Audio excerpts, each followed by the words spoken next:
If you're planning any business travel during the coronavirus, then you should be aware of a few things, including how to stay focused. Right now, as of today's video shoot, there have been no travel restrictions from state to state inside of America, but travel has been suspended into America as well as into many other countries from most of the high-risk areas. So I've canceled all the travel for my team, meaning no one on my team is traveling for business because their health's important to me, because everyone on my team is part of our family.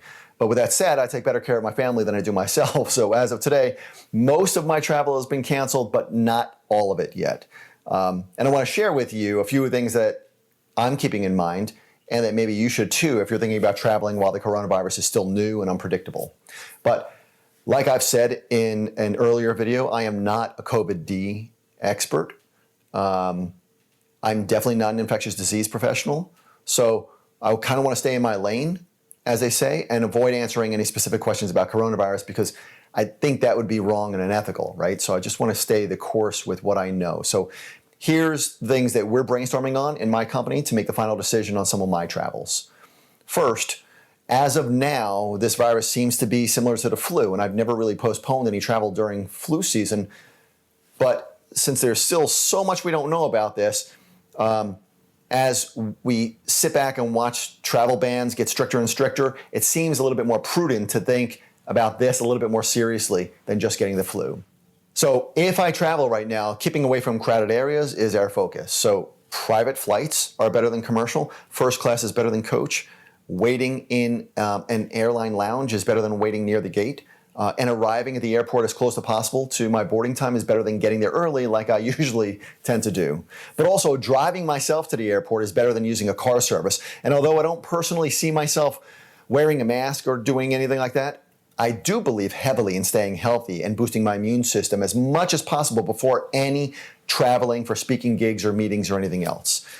Now, the next thing we're brainstorming on in the office is how my travel may affect my family when I get back. And if you have aging parents in the house or young children or anybody else in your house who might be more susceptible to catching the virus from you when you get back, then you kind of need to keep that in mind also, right?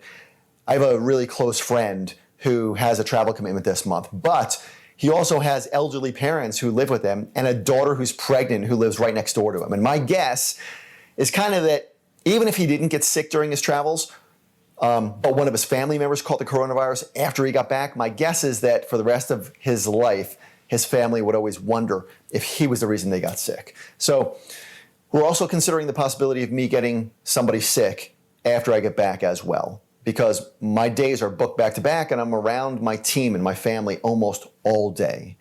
Another thing that we're watching is that it seems like all travelers who have been to high-risk areas are now arriving, if they're coming back into America or if they have a connection inside of America, they're required to fly into one of 13 approved airports. So anybody coming from any high-risk area, including all legal U.S. citizens coming back from those high-risk places, are being diverted to one of those airports. And in my case, two of those airports are the ones that I would be departing from.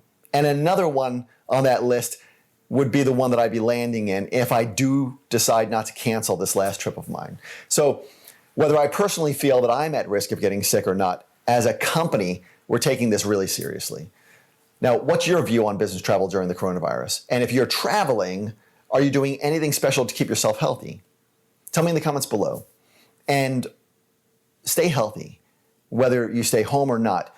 Use this time to watch business videos like this one. Feed your mind with the tools and the tactics that you need so that you and your business emerge from this stronger and more stable and far more financially secure.